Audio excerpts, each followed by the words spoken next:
Assalamualaikum warahmatullahi wabarakatuh, and a very good morning, distinguished delegates. Yang berbahagia Tan Sri, Datuk Sri, Datuk, yang berhormat, participating speakers, ladies and gentlemen. On behalf of Asian World Center, it is my great pleasure to welcome all delegations to our first annual Board Transformational and Future Governance Roundtable Malaysia 2021. I would like to extend as well my personal warmest welcome to all of you for attending this exclusive roundtable program. ASEAN World Center is a think tank enterprise specialized in knowledge, business networking portfolios. We create platforms for the larger companies to be updated on the latest trends and acquire the latest best practices. Our large-scale conferences cover the latest business trends and present industry leaders to share their latest insights, experience, and case studies.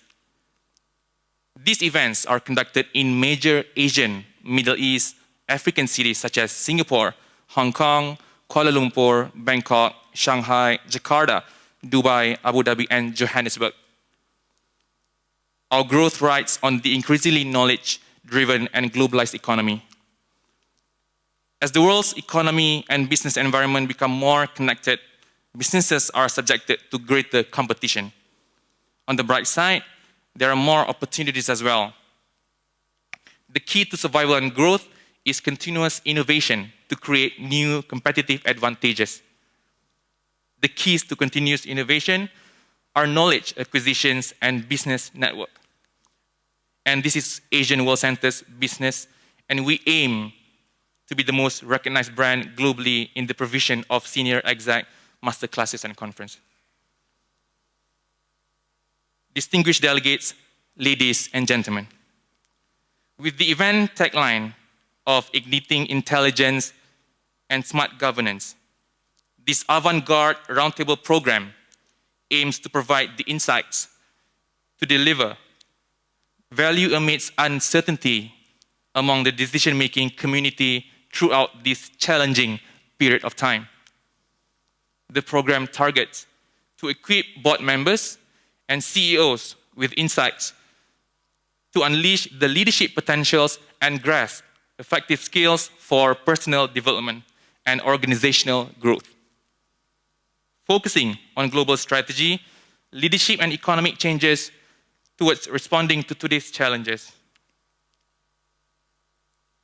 With the presence of 19 think tank experts and speakers, this program as well aims for top executives from diverse backgrounds and industries across the globe to share experiences and exchange ideas through case studies and extensive discussions on the current trends.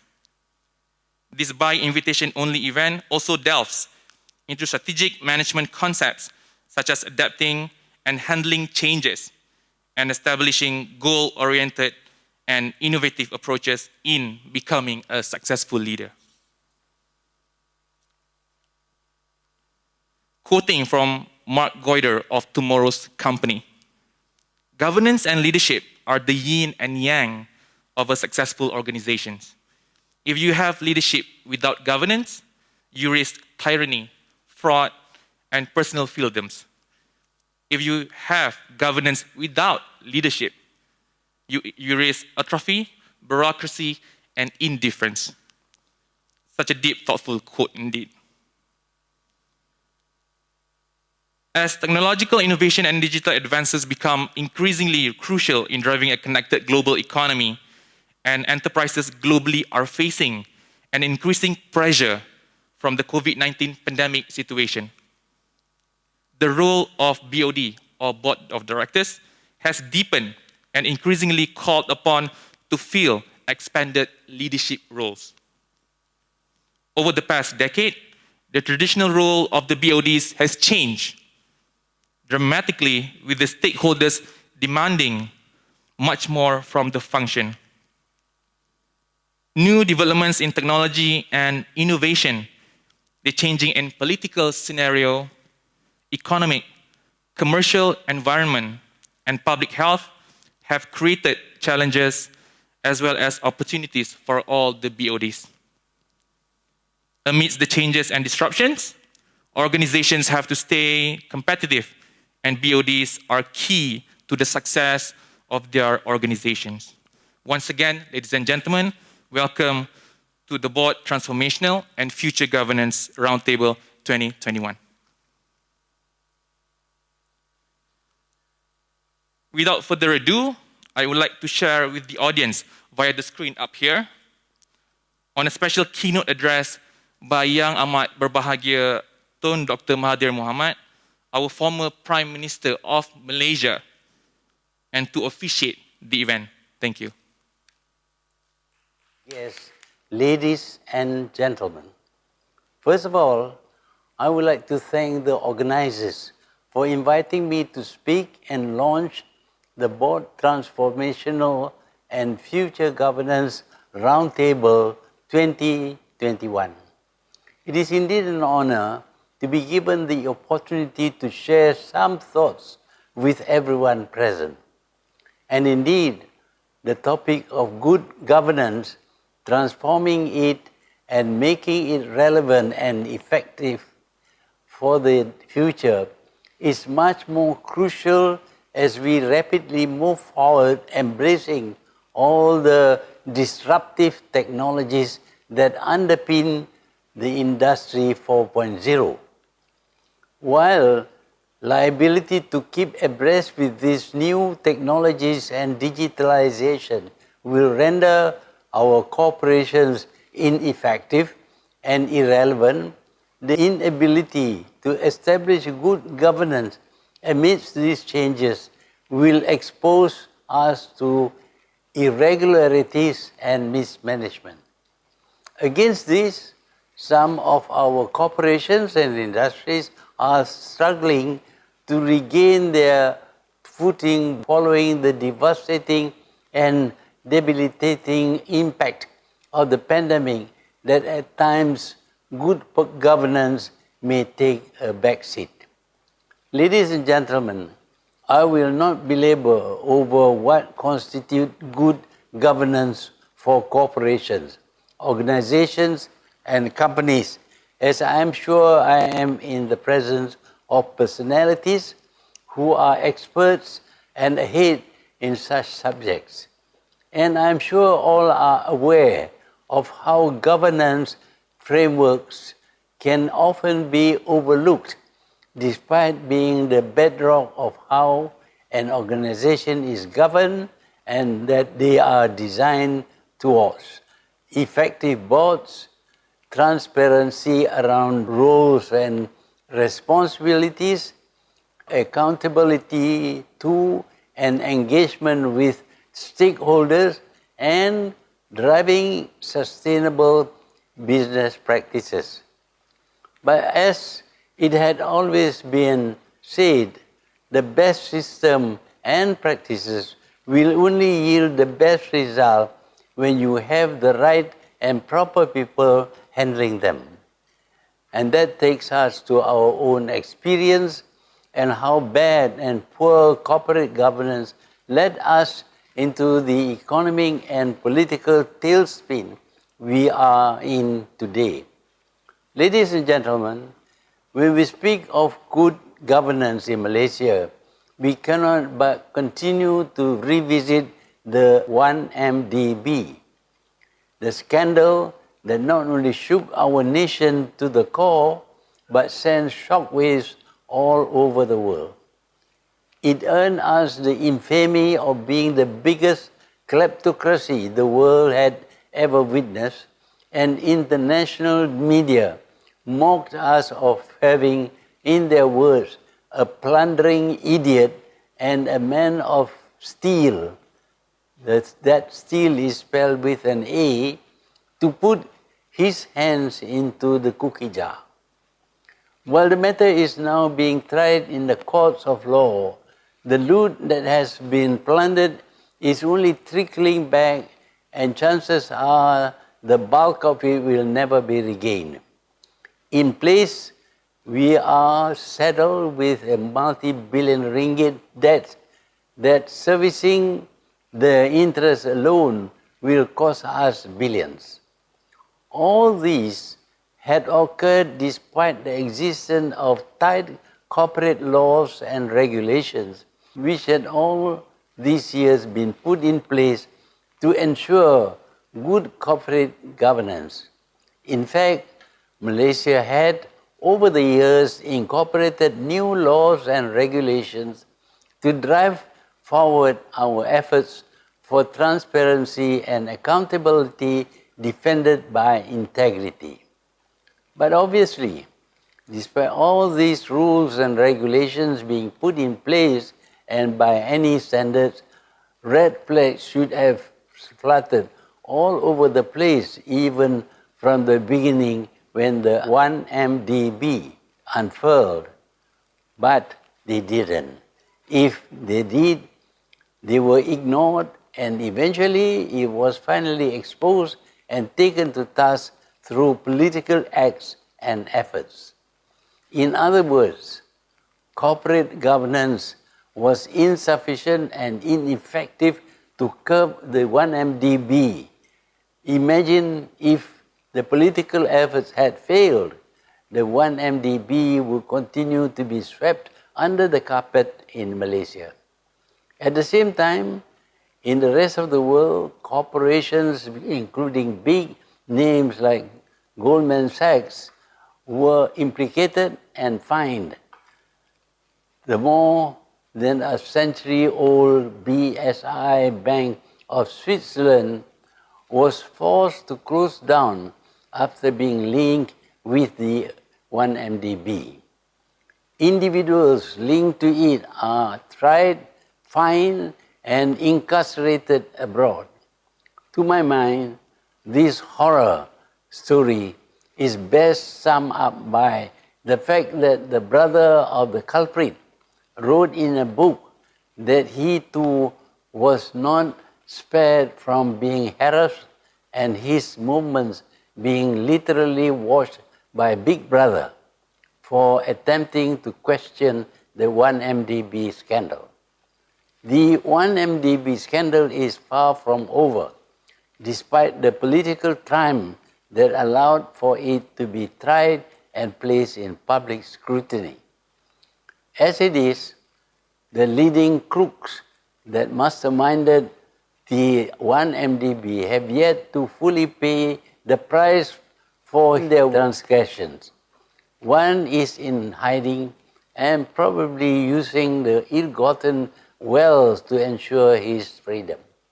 The other is attempting to reverse his political fate and hoping that he would be returned to power so as to be able again to whitewash the scandal.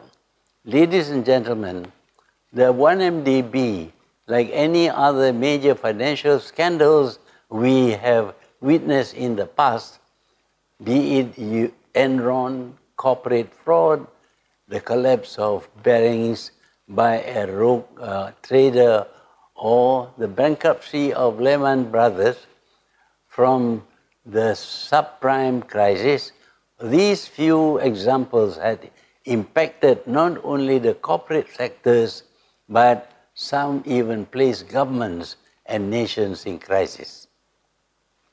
Similarly, with the 1MDB scandal, it will be a long time before Malaysia can recover from its devastating effect, which will not be confined to the economy and integrity of the corporate sector, but that of the government and its political system.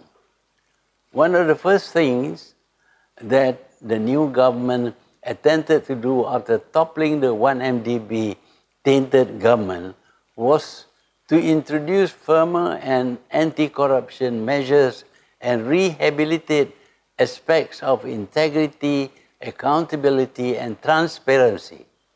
We had introduced the 5-year National Anti-Corruption Plan and setting up the National Center for Governance, Integrity, and Anti-Corruption, or the GIACC.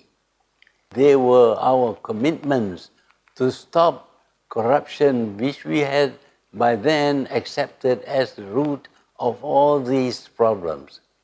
And to our mind, good governance in the GLCs and private sectors can only be realized if the government takes the lead. There were other plans to reform the system and introduce new measures to improve governance. Alas, the government collapsed, and among the mastermind of the fall included those who are facing court trials for the 1MDB and other financial shenanigans. Ladies and gentlemen, I'm sure that we would all agree that the 1MDB scandal could have been avoided, if not at least nipped in the bud, if corporate governance was observed. The very fact that there were a lot of noises reverberating over the MDB, 1MDB, reflected that we are aware of the existence of the rules and regulations that are put in place to ensure good governance. They raise red flags everywhere, but those in power and in a position to do something chose to ignore or did not have the integrity and courage to stop or expose it. Others are, of course, complicit and working overtime to find loopholes and ways to justify or cover the trails of the crime. From these episodes, we learn that no matter how much rules, measures, and systems we put in place to ensure good governance, it can be ignored, dismissed, or usurped if those in power lack integrity and honesty. Compounding it will be greed. That not only applies in the public sector and the government, but also in the private sector. The 1MDB epitomized the worst of public-private sector collaboration, and it is something that must never be allowed to recur. While we may have reached the point where early detection for such scandals are in place, but we are still too far to be assured that we have the right people to immediately act on them. Hence, the need for the nation to insist on leaders who are incorruptible, which in effect will make them people with integrity. It will then spread to all the other sectors and levels of society. I thank you.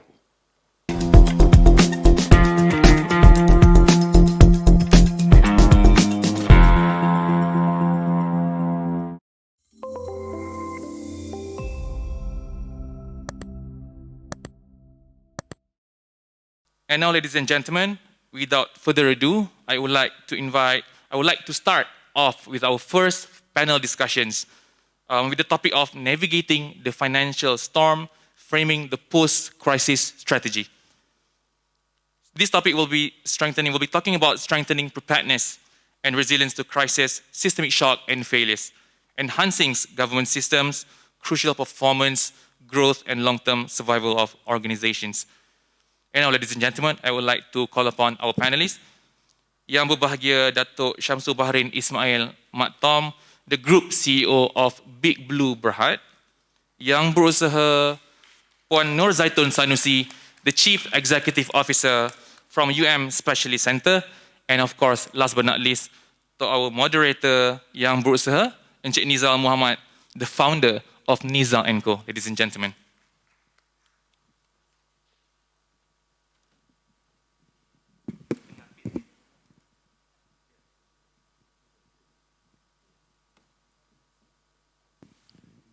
Wow. Just in case, because it's very cold, I thought I was in Switzerland actually. So just to make sure our panelists believe that all of you are alive, healthy, well, and can respond. Just in case you're not cold ice, yeah? I just want to check whether you are really robotic AI or you're real people. All I need to do is just to listen to you guys. When I say yes, you say okay as loud as you can. Yes? No. They're still in the cold. And I say okay, you say yes, yeah? Okay? Oh, they're really cold.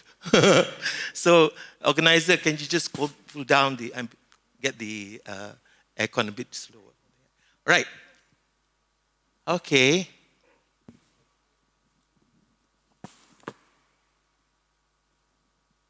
Yeah. You're ready? Okay. Bismillahirrahmanirrahim. Assalamualaikum warahmatullahi wabarakatuh. Now, this is a very interesting topic. Welcome, everybody. I think the welcoming has already been done by the organizer. I'm zooming into a 45 minutes of discussion. Now, this discussion would be a challenge because we are also opening the floor for Q&A. So I hope our presenter can be as short as possible in presenting and answering the questions. And we hope also, if you have any question at any point in time, do put up your hands and our organizer will identify you and possibly pass you the mic. Now, I do not want to, I have already my plan to do a little bit of intro of the topic, but I think I would not because it will take time. So I just need to just introduce to you our two panelists, which has already been mentioned. But again, both of them have the ability to answer the questions about navigating the financial storm, framing the post-crisis strategy. Terus saja ya. I go directly to the question that I have already in mind. Oh, I will come. I will use this later. All right. The topic is interesting, but my issue is, what's your take in it? Maybe Datuk first, and then followed by our able Puan Nur Zaitun.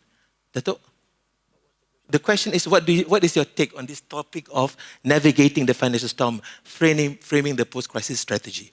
Assalamualaikum warahmatullahi ta'ala wabarakatuh. Very good morning to delegates and all the officials that attend to this event. First of all, I would like to say thank you very much for inviting me. Regards to the first question, I have a lot of things to talk about, but whether it's interesting or not interesting, whether the government like it or don't like it, there's a lot of things to talk about, and there's a lot of differences or comparison that we can do it internally or externally. Now, regards to the pandemic situation, let's talk about the pandemic situation because that teaches us a lot of things of how the government runs our government to manage the situation and the businesses around it. Okay. At first, I am sorry if there is government officials here, but I would like to be very transparent. The way the government is being set up lately or after the GE14 is all about political government. When it is involved with 100% strongly motivated by politics, whatever that they want to do, it cannot be achieved and it will waste of the people's money. Okay, for example, the first pandemic was run by a government so-called Perikatan Nasional, if I'm not wrong. Now, if you look at the pandemic, none of the ministers in the cabinet are qualified to manage the pandemic plus the economy. None. They only know how to use that platform to make their political stand strong. That's all. The non-benefit towards that implementation or administration is to the business people, to the companies, and to the rakyat.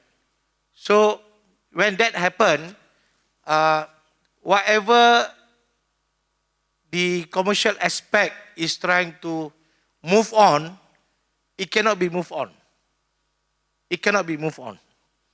The only industry that makes money at that time is hospital. That also got no choice. And that is the time the hospital is putting in high bills to the consumer or to their patient. I'll give you an example. Prince Court Medical Center. When you got COVID stage and you want to admit to the hospital, you must have a deposit of 100,000. What kind of category of people can go there? What the government does? No, the government didn't do anything. Except the government having a minister that only knows how to import vaccine and makes money for their cronies. That is not supposed to be happening in the cabinet or even Pharmanaga, GLC. A cabinet and also a company must not run by a political linked person. Must not. It must be run by a professional person. We have to learn this and compare this between Malaysia and Singapore. Even though it's a very nearby country, but they manage it everything, whether before and after or during pandemic, they manage the country and the companies are managing very well because they don't have in their board of directors or big companies that board directors that link to the government or political personnel in the board. Once you have a political personnel in the board and you have ministers that not qualified to sit on that particular ministry, it will not work. It will not work. So no matter how you want to drive the economy, no matter how you want to invest towards the economy, it will not work unless you use the government's money or the Raja's money to just splash out without any result. I'll give you another example. Kementerian Sumber Manusia. They spend billions to train people. Who makes the money? The agency that train the people, not the people who come for training makes the money or get the job. Why? Because these are the classes, these are the schools that link to the ministers, links to the DG. So those people those companies that really eligible for that particular scheme will not get it. Will not get it. For example, I was told that Puan is from University Malaya. Puan, Okay. We have so many students from University Malaya who is out of job. These are the professional students. And the government is not looking into that. The government is looking into giving out the money to a crony that own a training school and take the money by not giving out a good result for people who got no job looking for a job. No.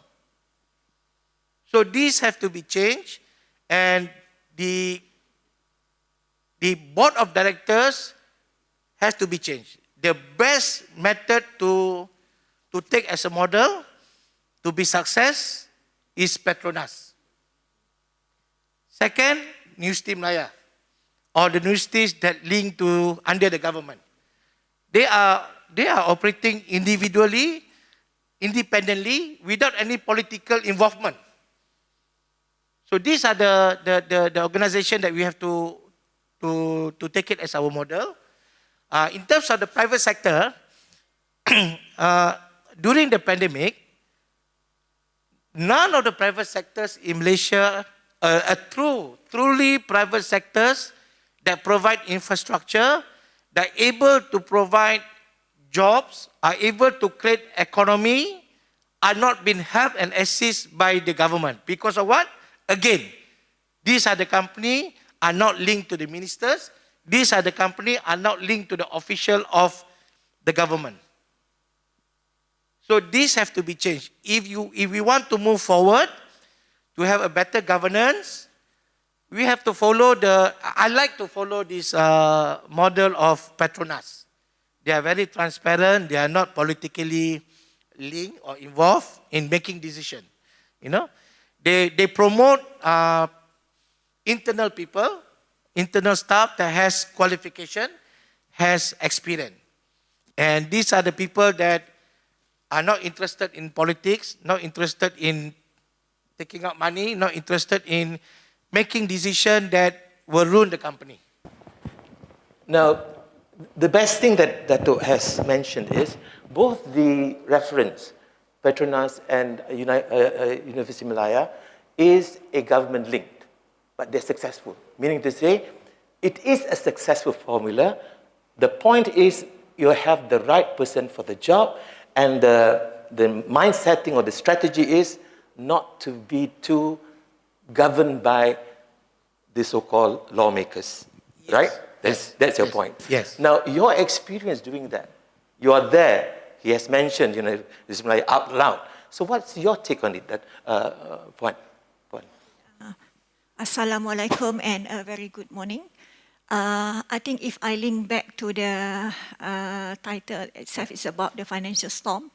So when we talk about the role of board of directors, we must remember that the board play the role of governance. The board constituent bylaws, of which board determine the vision, the mission, and the strategic direction of the company. So we can see that over years, if the board change, the entire direction of the company will also change. It is important for any organization, I would say, whether it's a GLC or private companies, to have the financial, at least the basic elements of the financial statements, because the board approve the financial statements, whether we like it or not. When we talk about the board decision, it involved a lot of financial matters, whether you are approving the M&A, merger and acquisition, whether you are approving a project, whether you are approving a financial statement. It's all about financial data. So the basic elements of the financial statement, i.e. cash flow, income statement, balance sheet, all that, the board must have the knowledge.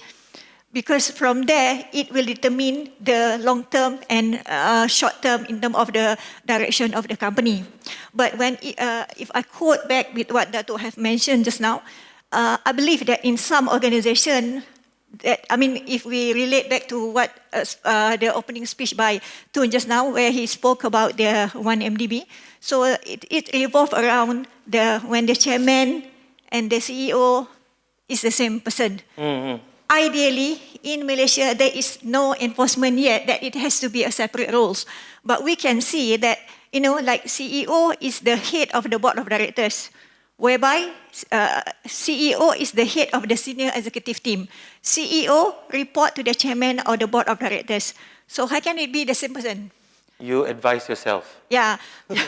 you advise yourself, you're approving yourself. So no matter, we can say that we have a board charter. Board charter clearly define the roles, responsibility, and the authorities of the CEO, the management, and the board. But if that is all about the same person, I think it's quite hard to distinguish in terms of the separation of role. It will be nice on paper, but in reality, it will be hard to implement. Yeah.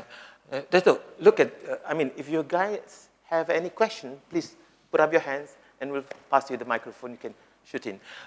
Dato, when you talk about this, you mentioned about the CEO being the chairman as well.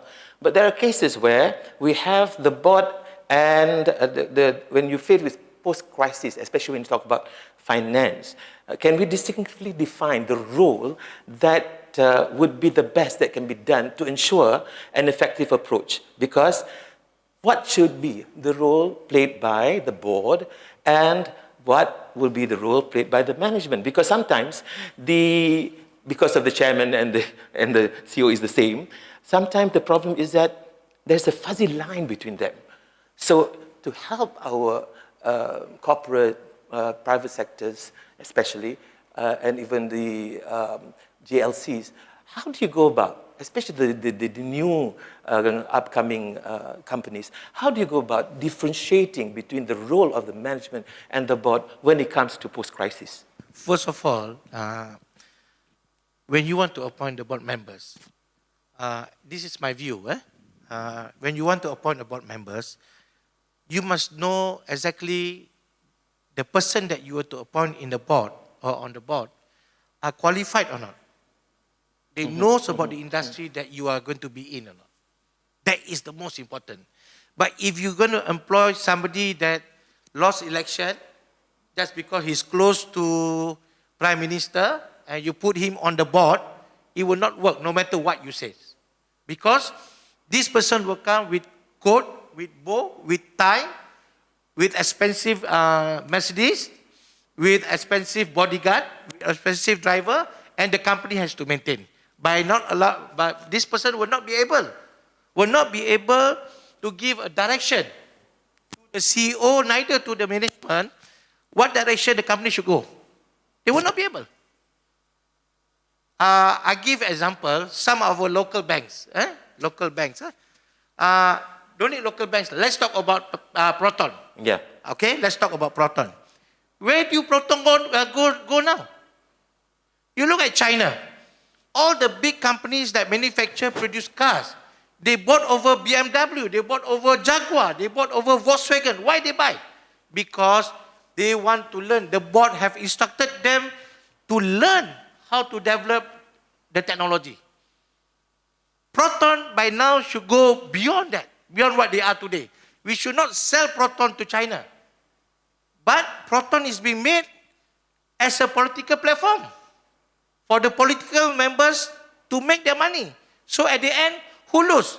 The government lose, the company lose, the rakyat's money gone. So the board members is very important. To me, the board members is very important. So meaning, Again, I give you two examples. Just now I give you one example, Petronas.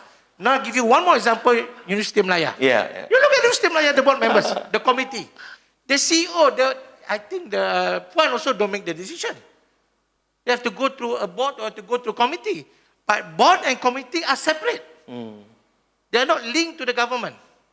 So the corporate sector has to learn that from Petronas. From your experience, how it is, the differentiation, okay? Of course, between the government and University Malaya is one thing. But between the management and the board, how do you play a role? It has to be separated because of, you see, apart from I mentioned about the role of governance, the board also determine the direction. The board also make decision on the strategic planning. The board decision also make decision on major policy that involve group. And the other board also provide the check and balance in terms of the management operations. You know, no matter how marvelous our ideas that we put up to the board will thereafter deliberate among them, then make a decision independently from the management. Therefore, management and board cannot be the same person. Yeah. See, but I can understand that because we talk about COVID, actually post-COVID will require the business to reshape, resetting in terms of the direction. Because there are some certain, just like us, 2 years of pandemic, there's a lot of things that we cannot move. So, and then we have to reset because now there's something about the culture, about the staff welfare that we have to revisit instead of just go with our direction. For this, board will need to get involved because board will need to understand how's the staff, how's the culture that we develop, how's in terms of our corporate strategy, but that will create the fuzzy line even worse. I mean, for some company, I believe like SMEs, that we have to bounce back, they have to restart in terms of their agenda. This is where I believe if we do not properly manage, the board and the management will create some disruption in terms of the moving forward for the company. Yeah. In the case of GLCs, I think we can understand. In the case of many of big companies, I can understand. But in the case of companies that's owned by families, all right? That's different. Okay, how do you go about helping them? Because they don't have a kind of experience maybe in terms of finance and all, but they still need to know something.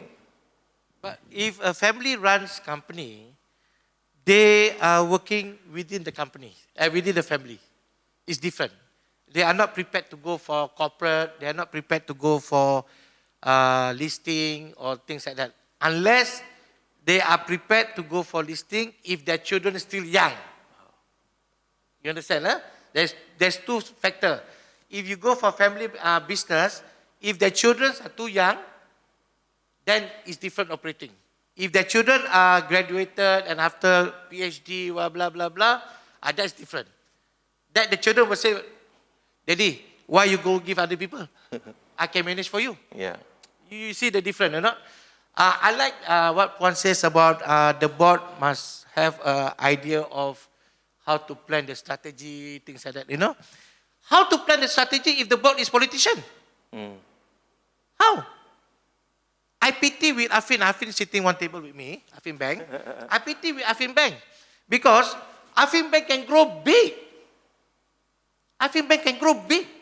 Just because it's stuck because of related to the government and political, they cannot grow big. They can go bigger than CIMB. By now they should. But they cannot. Because it's linked to LT80, it's linked to government, and government involved, you know. They should be independent. Even though it's GLC, they should be independent. All right. We have one question coming in from Sir. Yeah, Can you please introduce yourself? Do you want me to stand up or you're okay if I sit down? You can sit down, no problem. Okay, thank you. Your My name? name is Joe Kaur. Joe Kaur. I'm speaking From? comments as a private citizen of the country, Okay. not on behalf of my company. In the opening address by Tun Mahathir, he expressed his frustration that you can enact laws and regulations and set up independent bodies, but at the end of the day, it's not effective because of political influence. Yeah. The same frustration I detect come from Datuk there about all this political interference, whether it's on board or whatever. And now we have issues of credibility even with some companies. Recently, a large number of multinationals have decided to relocate, move on to Singapore, Indonesia, and elsewhere. I think we should wake up. This is their expression of loss of confidence in our system. The problem that we all talk about, feel frustrated about, is a systemic problem. There are companies that are well managed here, but there are also many companies that are poorly managed. If we are honest and objective, look at them, you can easily see which are the companies that are well managed and which are the ones that are poorly managed. I think those that was highlighted just now, like Proton, I'm surprised no one mentioned MAS. Yeah. They have been draining money from our coffers. All right. And who managed them? These are all linked back to certain political parties. Is there any question that you want to lead from there? Sorry, I cannot hear you well. Is there any question that you need to continue from there? Any question? Or is this your opinion? Yeah. This is what, just- what I'm trying to say is that Yeah. let's not pretend by putting in. I come because of this very impressive title of smart governance. As long as we are not willing to accept the systemic problem here, and somebody is brave enough to suggest how to improve it, we can talk about the same thing again and again. Just now, Datuk mentioned about Proton. Proton was taken over by Geely, and then you see the change and the improvement in the car design and model, and then become I read in the paper, there's a waiting list again. Okay? So I think that there are many good people here, many good companies, but they are prevented from contributing because of our system. A good comparison is Malaysia and Singapore. We start out the same time. Why is Singapore able to achieve 3 times our per capita income? Ask ourselves honestly. In the way they manage to run, I worked in Singapore before as well. And I can see clearly the kind of government interaction with industry and the kind of government interaction in industry in Malaysia is night and day, I'm sorry to say. Thank you. And you look at our board, coming back to the board, the pattern of the board is much the same. Every board must have certain way to be constituted here. Just now somebody mentioned about the merits, proficiency of the board members. We are far, far from that. It's not based on that. It's more likely determined by your connections, Family ties. And, okay, even family control business, they're also different. All right? Some family control business are still making use of professional people, All right. but there are also some that just want to make use of their friends and relatives. So All right. why do you want to pretend that, it's all through governance? It's Right. Our system have to wake up. I was born here. I moved out of the country. I just have to come back because I want to be here. I want to die here. And yet I feel pitiful for the Right. generations to come after us. Okay, If sir, we don't thank you. improve ourselves and wake up. I need the response now. Is there any response from your side? Mungkin, Puan? Do you have any response to that? I'm sure Dato' has. I think this is about the move that we want to make subsequent from to this conference. Yeah? Yes. Because I just want to share that I think previously I did attend one of the conference that we want to enforce the governance for board of directors, but it was stopped there. I think about 2 years ago, because this is just like the management. We are reporting to the board, and the board reporting to who? Which I believe that it always that it missing in transition. Yes. Because who actually govern the board? Yes. So this is something that if I can link back, this is something that we need to bring forward. We have only 15 minutes. I want to come with this question of how do we go from here? Where do we go from here? What to do so that we can make it better, so that Malaysia can be shining to the world outside there. We have to learn from Singapore. We have to learn from Singapore. We don't need to go far. We don't need to go London. We don't need to go US, Europe, Australia. Don't need. We just go Singapore.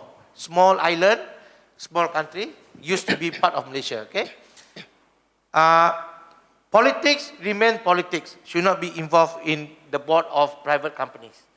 Politics should be in parliament. They should not supposed to be in the cabinet also, unless they are professionally managed by politician that comes from a professional background.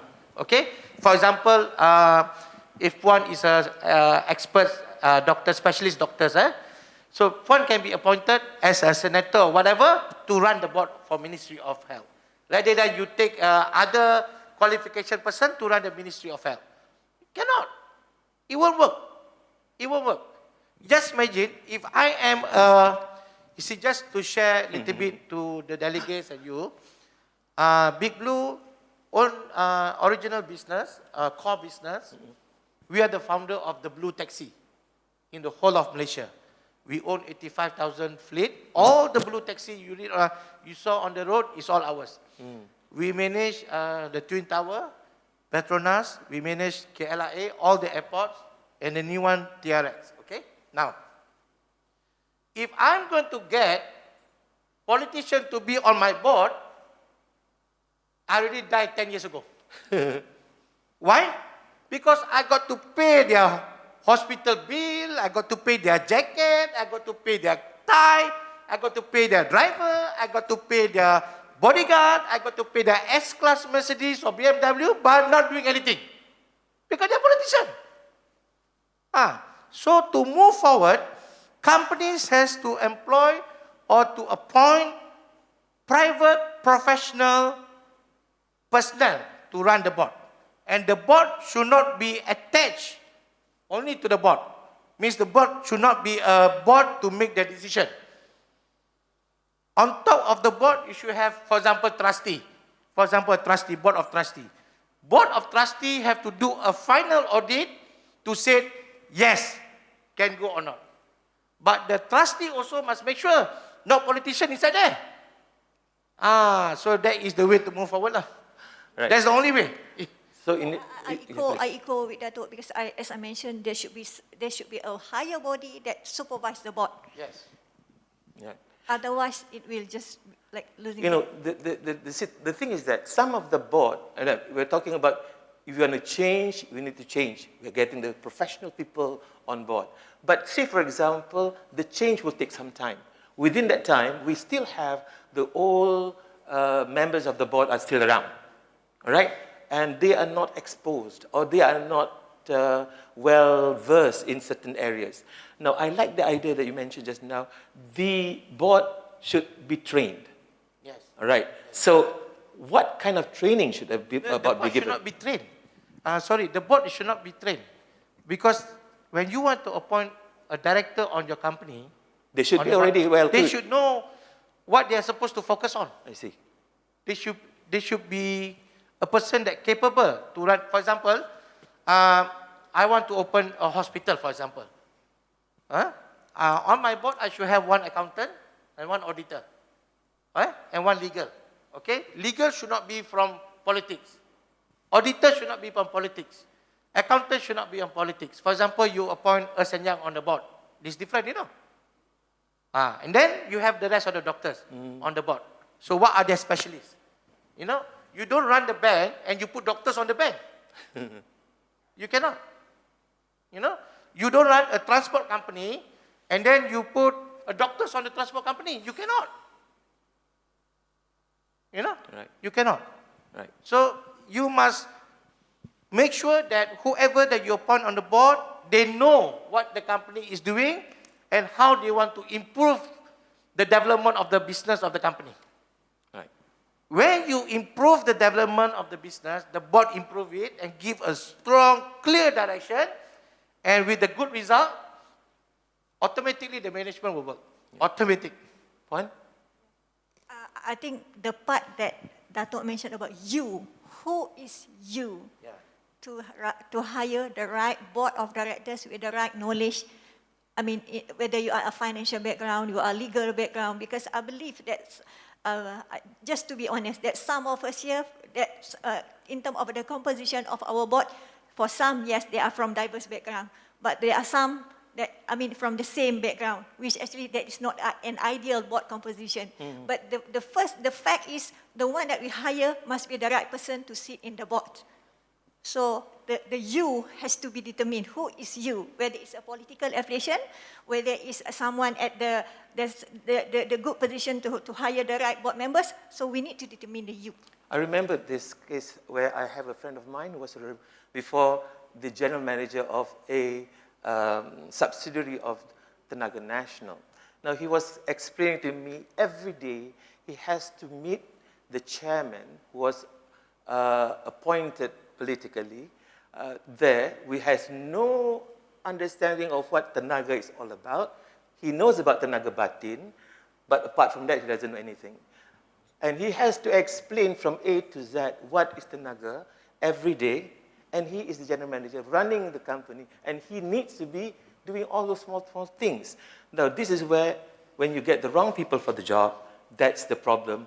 The management also feels problem, the board becomes also a problem. Now, okay, meaning if that's the case, any question? Yeah, we have a question there.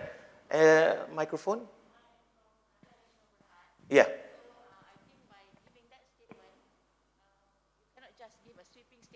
Agreed. This was long time ago. Yeah. True. This is within the quotation of being reported by someone Excuse there. me? Right? So anyway, we have a question here. Okay. Thank you very much, Muzamil from Pranaju here. Raju. Right. I think we almost half an hour discussing on this topic, navigating the financial storm. Unfortunately, I think my disappointment here, we are not Really? navigating much On or the financial addressing storm. the topic. Yeah. I think it's more on navigating the political storm, not the financials. And then I think let's, be specific, be objective on framing the post-crisis strategy instead of, I think we all know about the political matters, all this, corruptions, integrity, so on and so forth. But then, I'm very sorry. Thank you. All of you are not addressing the post-crisis strategy, especially on the So governance. that Thank comes you. me to the last point that I need to drive the question of now, how do you go about? We have talked about the discrepancies in the setting up of the company, or rather to identify the members of the boards, the chairman, and so forth. But when it comes to navigating the financial storm, what will be the best solution? Well, at the first place, before you can navigate any companies or before you can restructure any companies, even though the government, if you want to restructure, who is on the board? Yeah, I agree with the gentleman, the way he thinks that we talk about politics. No. The point is, who is on the board? If the board members are not eligible to study and to restructure and to come up with solution, where can you move? Where can you move? If your board members are related to government, related to, unless you're GLC, that also, there's many GLC are not doing well because of political involvement.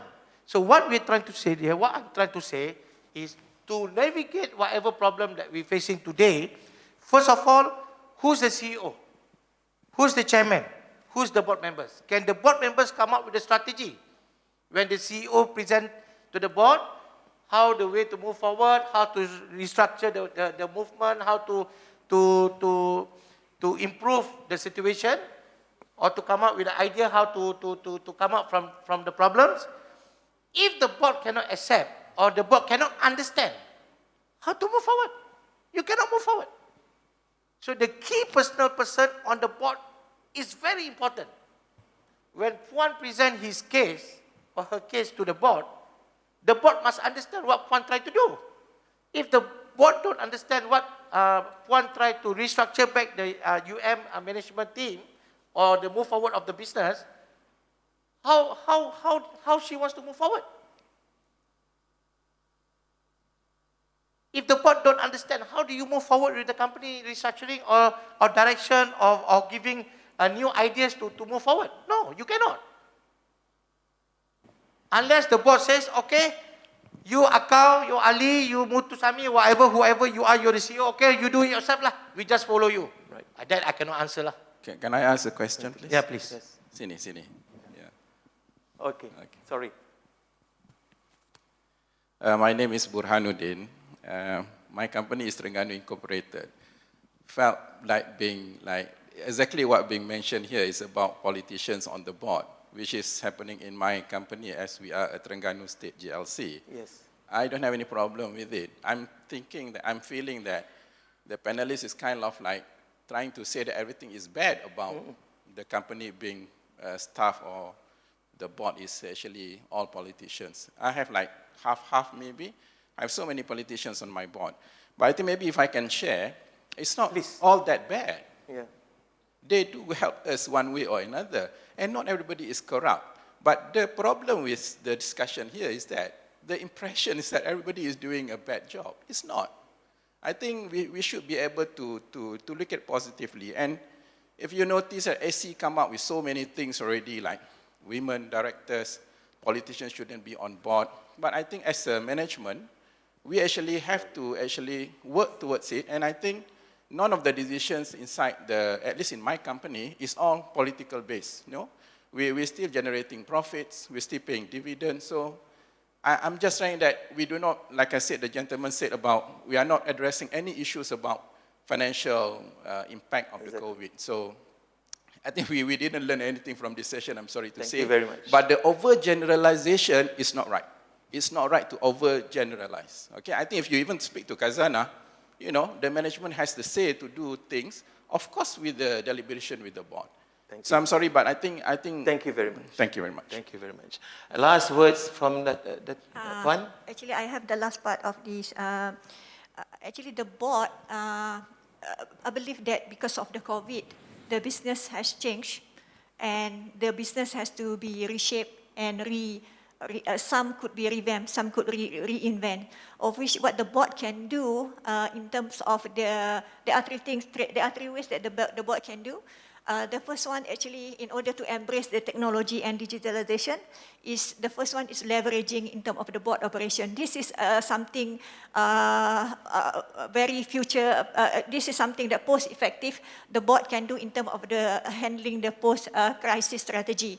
So I believe that it should start from the board. The board are the one that should embrace through, actually whenever COVID happened, most of the meetings being handled through online meeting. And in fact, right now, I think because the condition is much more improved, we are mostly able, even my company, we are having hybrid meeting. So I think this is something that the board should start in order to, because it should start from the leaders and then cascade down to the employees. And then the second thing, with the implementation of this digitalization, cybercrime, cyber attacks is also at the rise. Therefore, this also has to be taken care by the board. And I think the last one is the board also has to build the digital competencies, because the board, we determine the future talents of which ready for the millennials. So I think that is among the three should be in the board agenda in order to embrace digitalization and also to be in line with the management to navigate the financial storm in the organization. Thank you very much. We have just a few minutes more, just round up a little bit. Well, basically, I'm a learner here. I'm not in any board, except for my own. But what I've learned here is that there's lots of things that's not resolved. Fine. There's lots of issues that needs to be discussed. Fine. We compare here and there. Fine. But the most important thing is that it goes back to one. One that I know is you must have the right person for the right job. If it's a board, the experience, the rationale, the justification must be clear, even though they have come from the government. Because by virtue of them coming from the government, it's not supposed to be an issue if the person is with the know-how. Agree? Right? Now, secondly is I find, lain padang, lain belalang. We can find that in terms of running the board, in certain companies or PGLCs, they might be bad.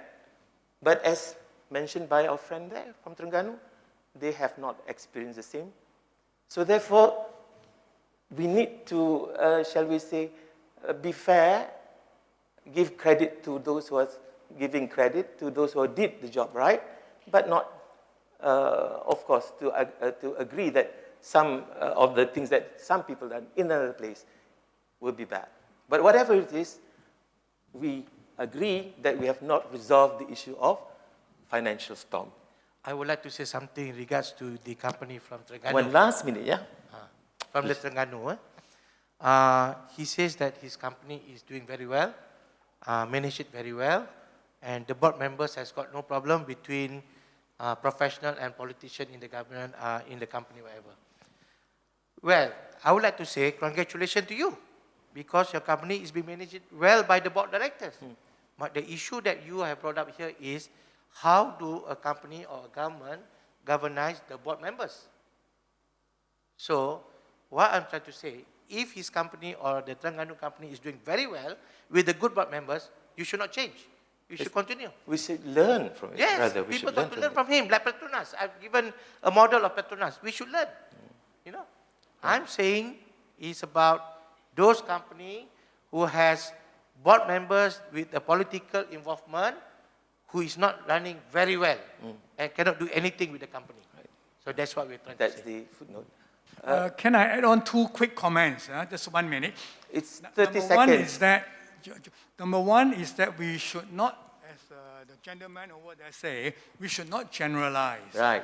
Because it's very dangerous to go down that way. Once you generalize, it can cause disharmony. Yes. That's why I also don't advocate that. All right. And secondly, Second, I firmly believe that how good a company runs depends critically on two guys. The chairman, I'm talking about listed company, chairman and the CEO. yeah. If these two people, as pointed out just now, if they're men of integrity, they know their business, there's no reason why it cannot be well managed. Yes, yes. Exactly. Okay, that's all. Thank you. It takes two to tango. So the I GCO, agree. CEO and the chairman should tango themselves. Okay, I do have to agree, 45 minutes is not enough for us to address the issues at hand, that's for sure. And I hope next time around we have more time so that we can address it in the sense that we have more time to discuss even further, because the more we discuss, the more things come out and the more things we can share. So again, I would like to say thank you to both of our panelists. Can we just give a round of applause? All right. Though I would say it is rather controversial, the statement made, but then again, it triggers us to think and to respond. And I'm sure I am possibly also a criminal in the sense that I also did generalize just now. I apologize for TNB.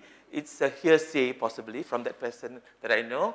But to tell you frankly, I've been to many of the places, even to Tenaga, and I know that the management is, like many other management, they're doing it in a way that is suitable for that particular organization. Whatever it is, we say thank you again to Yang Berbahagia Datuk Syamsubarin Ismail Maktom and juga Yang Berbahagia Puan Nurzaitun Sanusi, who will be presenting just after this. So again, give a last round of applause. All right, more questions next time, no problem. For me, this is not a forum, this is conversation between friends. So thank you very much.